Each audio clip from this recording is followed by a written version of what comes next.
মা সীতা আনন্দিত হলেন, উৎফুল্ল হলেন, তার মধ্যে কেমন যেন ঈমানের জজবার একটু বেশি হলো। কথা বলেন ঠিক কিনা? যদি সন্তান, আপনার যদি ছোট সন্তান ইসলামের জন্য লড়াই করতে যাবে, যদি সে আপনাকে সাহস দেয়, তাহলে ঈমান বাড়বে না কমবে? অবশ্যই বাড়বে। এবার মা ডাক দিয়ে বলতেছে, ও বাবা, তুমি চিন্তা করো না, চিন্তা করো না, যেদিন দুনিয়া থেকে আমিও বিদায় নিয়ে চলে যাব, সেই দিন তোমাদের সাথে জান্নাতে দেখা হবে। কোথায় দেখা হবে? জান্নাতে দেখা হবে। আরে বাবাজি, এবার সেই 6 বছরের ছোট্ট বালকটাকে নিয়ে গিয়ে টকবকে আগুনের মধ্যে ফেলায় দেওয়া হলো। সেই বাচ্চা কান্দে, মাও কান্দে। মা যতই শক্ত হোক না কেন, সন্তানের যদি কষ্ট দেখে, জীবনে কোনোদিন কোনো মা বাবা সহ্য করতে পারবে না। এই যে আমরা এখানে এসেছি, প্রিয় ভাই আমার, একটু চোখটা বন্ধ করে তাকায় দেখেন না, কার জানি মা নাই, কার জানি বাবা নাই। যদি আজকে মা থাকতো, আপনি বাসায় গিয়ে দরজায় কড়া নাড়ার আগে আপনার স্ত্রীর আগে মা বের হয়ে আসতো। মা বের হয়ে আসা ডাক দিয়ে বলতো, বাবা তুমি যতক্ষণ বাইরে ছিলে, বাবা আমার কেন যেন ঘুম নাই, আমার কেন যেন বুকটা পোড়ায়, আমার শুধু মনে হয় আমার বাবাটা কখন আসবে, আমি তখন নিদ্রাচ্ছন্ন হব।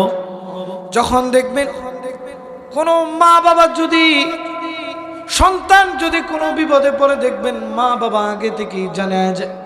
প্রিয় ভাই আমার, একটু লক্ষ্য করেন, কার জানি মা নাই, কার জানি মা বৃদ্ধাশ্রমে আছে, কার জানি মা কবরে শুয়ে আছে, আমাদের জানা নাই।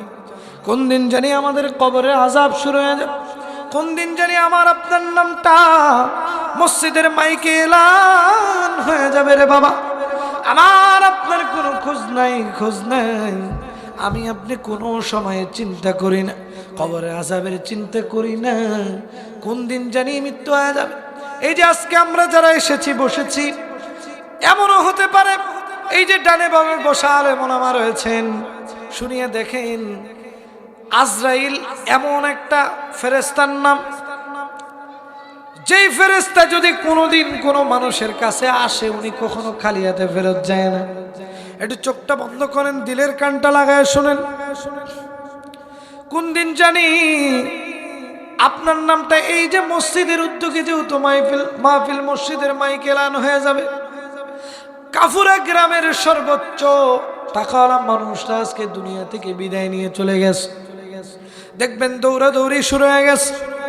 আপনার প্রাণের স্ত্রী কেন জানি বিলাপ করে কান্দে, আপনার প্রাণের সন্তান কেন যেন বাবা বাবা করে গড়াগড়ি করতে থাকবে। আপনাকে আর নাম বলে ডাকা হবে না, আপনার নাম হয়ে যাবে লাশ। আপনার হতে পারে 100 কোটি টাকা, তারপরে দেখবেন আপনার নাম হয়ে যাবে লাশ।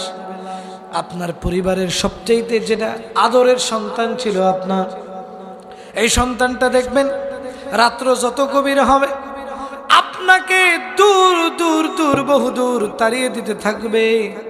প্রিয় ভাই আমার, লক্ষ্য করে দেখবেন, যেদিন আপনি মারা যাবেন, আপনি যেদিন মারা যাবেন, সবচাইতে আপনার কাছের লোকগুলো আপনাকে সুন্দর মতো চকলেটের মতো মোড়াইয়া দিয়া কবরের দিকে নিয়ে যাবে।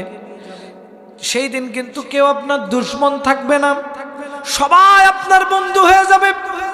যার সাথে 20 বছর কোনো কথা বলেন নাই, সেও যখন আপনার মৃত্যুর খবরখানা শুনবে, দেখবেন দৌড়ে আসবে, আইসা বিলাপ করে করে কান্না শুরু করবে, বিলাপ করে করে কাঁদবে।